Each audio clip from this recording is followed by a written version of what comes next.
sat by the fire knitting a pair of mittens. She said, "We need some firewood. Bring back all that you can find."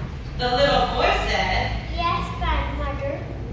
She said to him as he put on his coat, "The north wind blows cold, and we must have firewood to keep us warm." All morning long the boy worked, picking up sticks. Just then a very strange thing happened.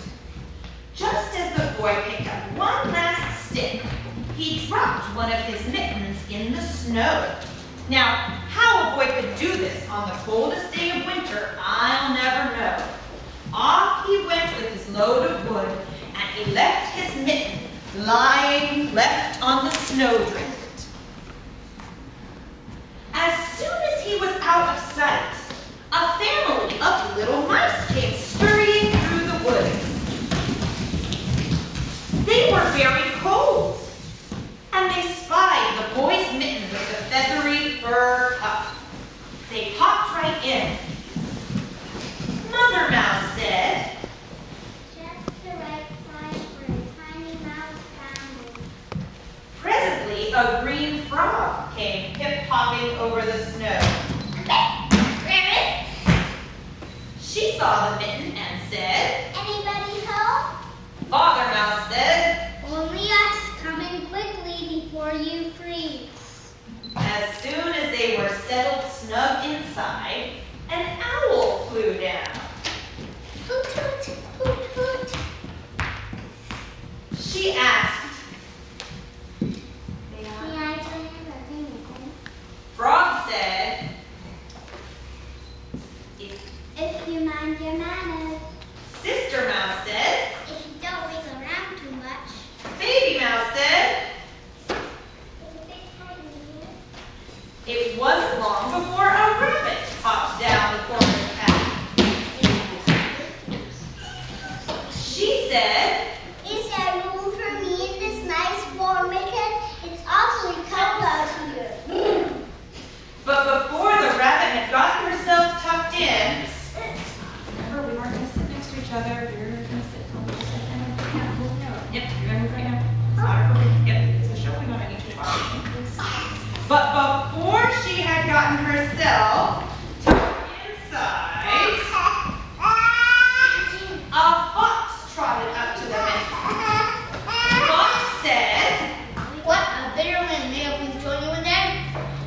the animals nodded yes, but after the fox got himself inside along with all the others, with a great deal of trouble, they began to think maybe they should not have been so generous. And now, as if things weren't bad enough, the next visitor was a big gray wolf, who said, How could come in here? Mama Mouse said, I don't know how we will manage it, Papa Mouse said, but we will try. everyone moved around a bit, and finally the wolf was squeezed into the mitten. The wolf said,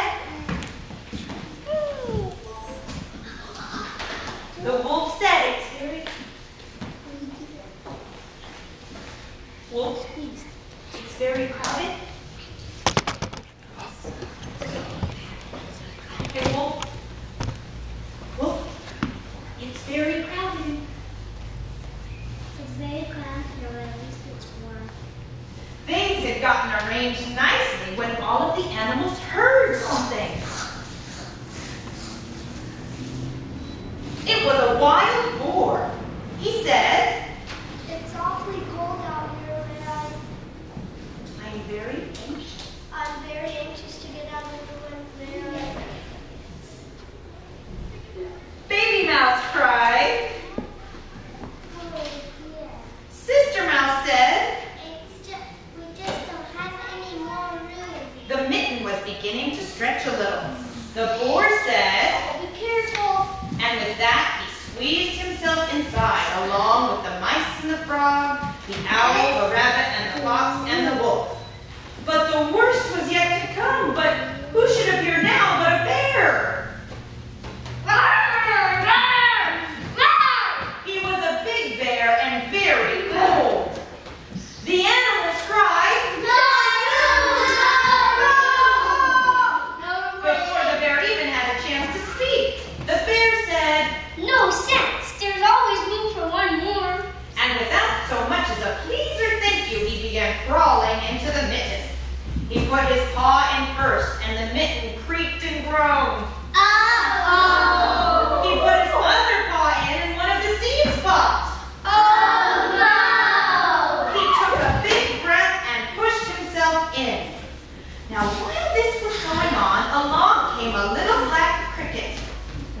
She was very old, and her creaky legs ached from this cold. When she saw the mitten, she said, Now that looks like a nice warm place. but that's all that was needed to finish off the poor old mitten. The cricket had no more than put her first scratchy foot inside when, with a rip and a snap, those stitches came apart. The old leather cracked, the soft lining split in half, popping all the animals out into the snow.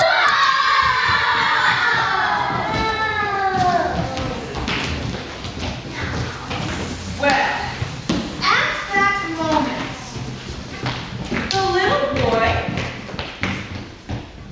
returned home to his grandmother. She noticed, You just have one mitten. back you go, Back you go. to see, To see where you might have lost the other. but all the boy could see were ripped apart pieces. He thought he saw a little mouse scurrying away with a little green wool perched on her head.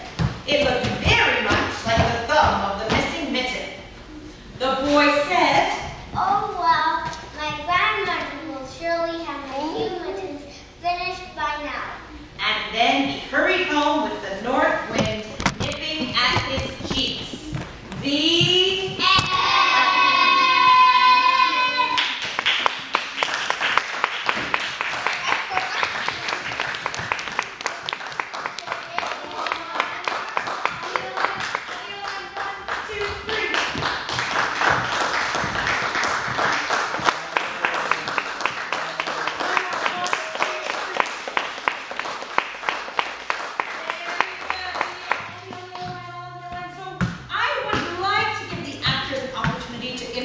themselves. They're going to tell you their name and how old they are. So we will start at this end with our wolf.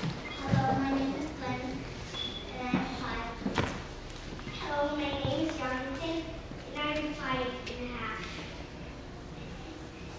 Hi, my name is Hayden, and I'm 6 years old. My name is Kyle, and I'm 6 years old. Today, right? Yep. Yeah, make sure you wish Kyle a happy birthday on the way out the door. My name is Rachel, and I am 7 years old. My name is Caitlin. My name is Mia, and I'm 7 years old.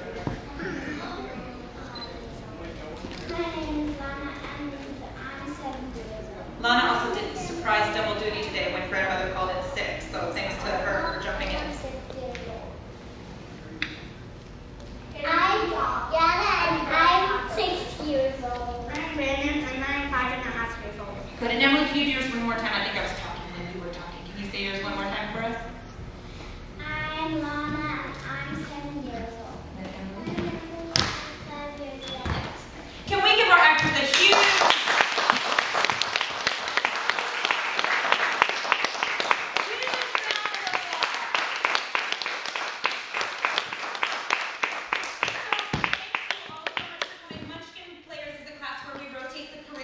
So it will change up from one session to the next if you're interested in taking it again. We also have some other classes. If there's 6, they can take Gotta Sing, Gotta Dance. There's lots going on here. There's performances to see. I will be directing the next Stories on Stage show called Many Moons. If you want to come see that.